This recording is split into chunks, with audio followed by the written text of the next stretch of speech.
Yeah, I believe that Christ's suffering and the demonstration of the kind of physiologic stress that his human body was under is manifested in the Garden of Gethsemane, where it's described that he was sweating blood.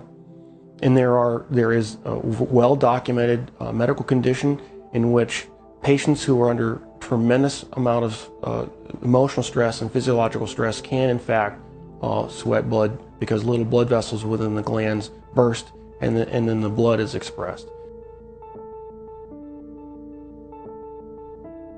The scourge involved the use of a short whip with pieces of typically metal, sometimes bone, sometimes pieces of porcelain wrapped in these leather straps, which is then utilized to come across typically the back, the shoulders, the legs of the victim. And the first few passes across a particular body part would tear through the skin, the fat, but eventually, once the outer layers were torn away, it would start getting in the muscle and the tendon. And of course, along the way, you're ripping through all the blood vessels that supply all those tissues. And so you're losing blood the whole time.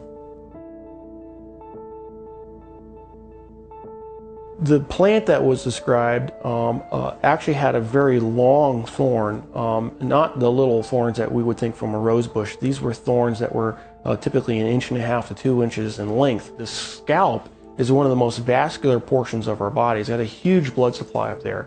So then having those thorns shoved down into the, down onto the bony plate would have gone through all the scalp, which in and of itself would have created a huge amount of blood loss.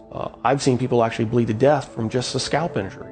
So this is not a small injury to have, who knows, dozens of these things shoved into your scalp. And so that would have caused more blood loss.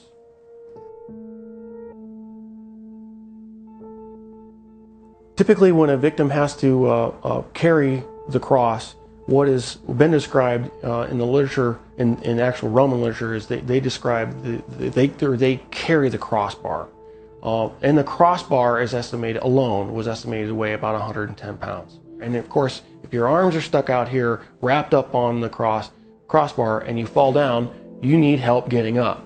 You just can't get up on your own, because there's no possible way without your arms to get up. So he would have needed help getting up. If he fell over, there's a good chance that he could have hit his chest, which then could account for the possibility of a cardiac injury.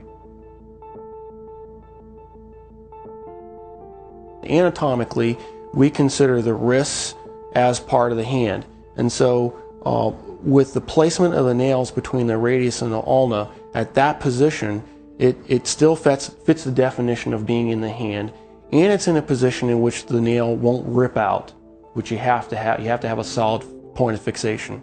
Another interesting point about the placement of that is the median nerve goes right straight through that particular portion of the wrist, and so there would have been either destruction of the nerve or impingement of the nerve that would have created a tremendous amount of pain, so that every time you try to take a breath, it'd be agonizing. You'd be pushing down on spiked feet, which of course hurt, and then you'd be hanging on spiked arms.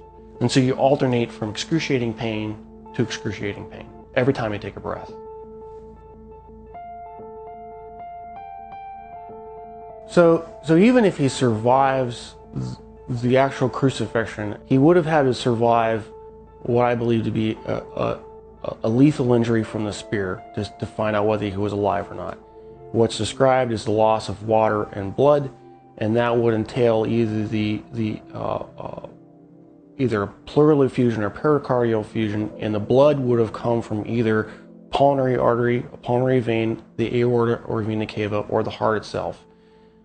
None of those injuries, unless you're treated immediately by a trauma surgeon like myself, with all the advanced equipment that we have, would be survivable after even a few minutes.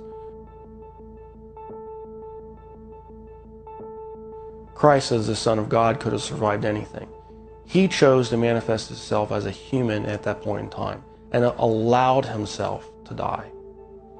And being human at that point in time, he could not have survived this particular series of traumas. It's not possible. Christ as God could have survived anything they threw at him. But he chose to be Christ, the human, at that point in time to die for our sins. And that given that self-limitation of remaining to be human, he died. He did not survive the event.